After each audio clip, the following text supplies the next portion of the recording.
C'est votre question et inverser votre question tant pour moi, c'est-à-dire combien d'audits avons-nous déjà eu dans le cadre de ce régime des crimes financiers et des scandales économiques? Combien d'institutions qui relèvent de l'ordre judiciaire, de contrôle de ceux qui ont accès à la fortune publique sont en dormance, c'est-à-dire inopérantes, devront attendre qu'une fois de plus, les hautes instructions viennent leur donner l'ordre d'ouvrir cette boîte de Pandore qu'est la CAN Gate avec son sous-chapitre Olembe Gate. Parce qu'Olembe Gate n'est qu'un sous-chapitre de la CAN Gate, c'est-à-dire un fragment d'un scandale d'État qui implique toutes les personnalités, y compris celles qui sont placées sous la barbe directe du chef de l'État.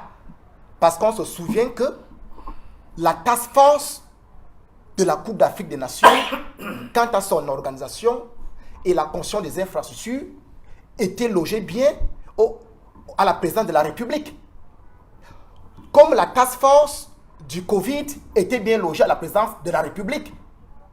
Alors, demander à attendre que l'on audite pour que la justice se saisisse d'un scandale qui met à nu non seulement l'honneur de tout un pays, mais nous retarde dans nos progrès socio-économiques, c'est un bluff dans le bluff.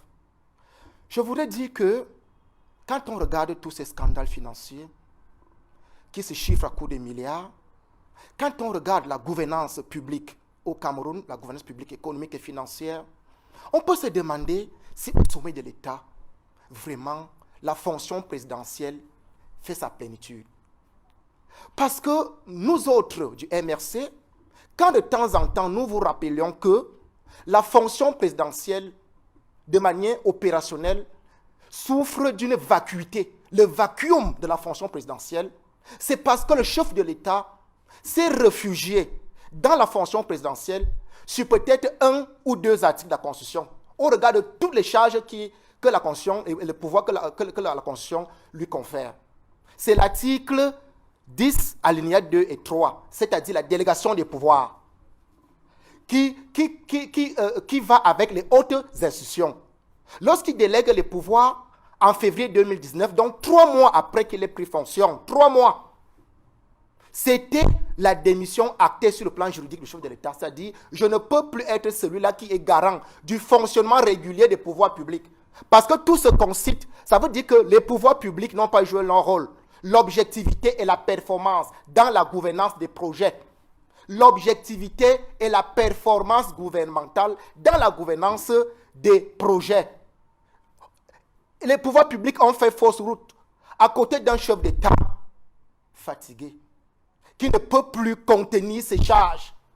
Le dernier conseil des ministres, c'est il y a 4 ans, le seul qu'on a eu depuis cette mandature, 2018-2025. Le dernier, c'était en 2019. Alors qu'il y a des préoccupations si saisissantes, qui voudraient qu'à chaque fois, le président de la République convoque son gouvernement autour d'un conseil ministériel, règle les constats, les erreurs, redresse, observe. Il n'y a pas de conseil ministériel. C'est la délégation des pouvoirs. C'est les hautes institutions. Ça veut dire que les projets sont gérés selon ceux qui ont la manœuvre des restes de pouvoir. Les restes de pouvoir, c'est toute une notion. Les restes de pouvoir d'un chef d'État. C'est-à-dire c'est eux qui sont à cette manœuvre. Et c'est là où sont logés les task force de tous ces projets budgétivores et qui font l'objet de scandales financiers. Ce sont ces-mêmes gérants des restes de pouvoir qui ont la justice à main. Cette justice qui va devoir auditer, je ne sais quand, dans les calendes grecs. Professeur, vous croyez un audit à ce niveau? Qui va autoriser cet audit? Il va aboutir à quoi? Quand on a vu le travail fait par la Chambre des comptes avec le Covid-Gate, on a vu le résultat, nous sommes dans le silence. Un silence qui interpelle une fois de plus la fonction présidentielle, à laquelle on pourrait prêter une sorte de complicité pour tous ces détournements. Parce que le chef d'État ne peut pas être aussi silencieux, aussi observateur, aussi patient, alors que ça bouillonne en dessous, depuis sa barre. Alors que de gauche à droite, les gens crient que ça ne va pas, ça ne tient pas. Nous avons crié, nous, OMRC, pour ces détournements de la Coupe d'Afrique des Nations 2019 ou reportés. C'est l'occasion de saluer courageusement ceux de nos amis politiques qui sont encore incarcérés. Salomon Beyas, courage à toi. Awassou Mispa, courage à vous, barrister. Pascal Zamboué, à vous tous, professeur Alain Foguet, Bibou Nissa, courage à vous. Vous avez joué le bon rôle. Nous l'avons joué ensemble et nous ne lâchons pas du lest. Nous continuons à dénoncer, le MSC va continuer à dénoncer, quitte à savoir si le président peut au moins se saisir de l'activité de cette formation politique qui l'aide au moins à constater que ça ne va pas autour de lui. Ce Covid-gate, cette can-gate, ce Tolembe-gate, les chiffres, ça ne vaut pas la peine de revenir sur les chiffres parce qu'ils peuvent être révoltants à la limite.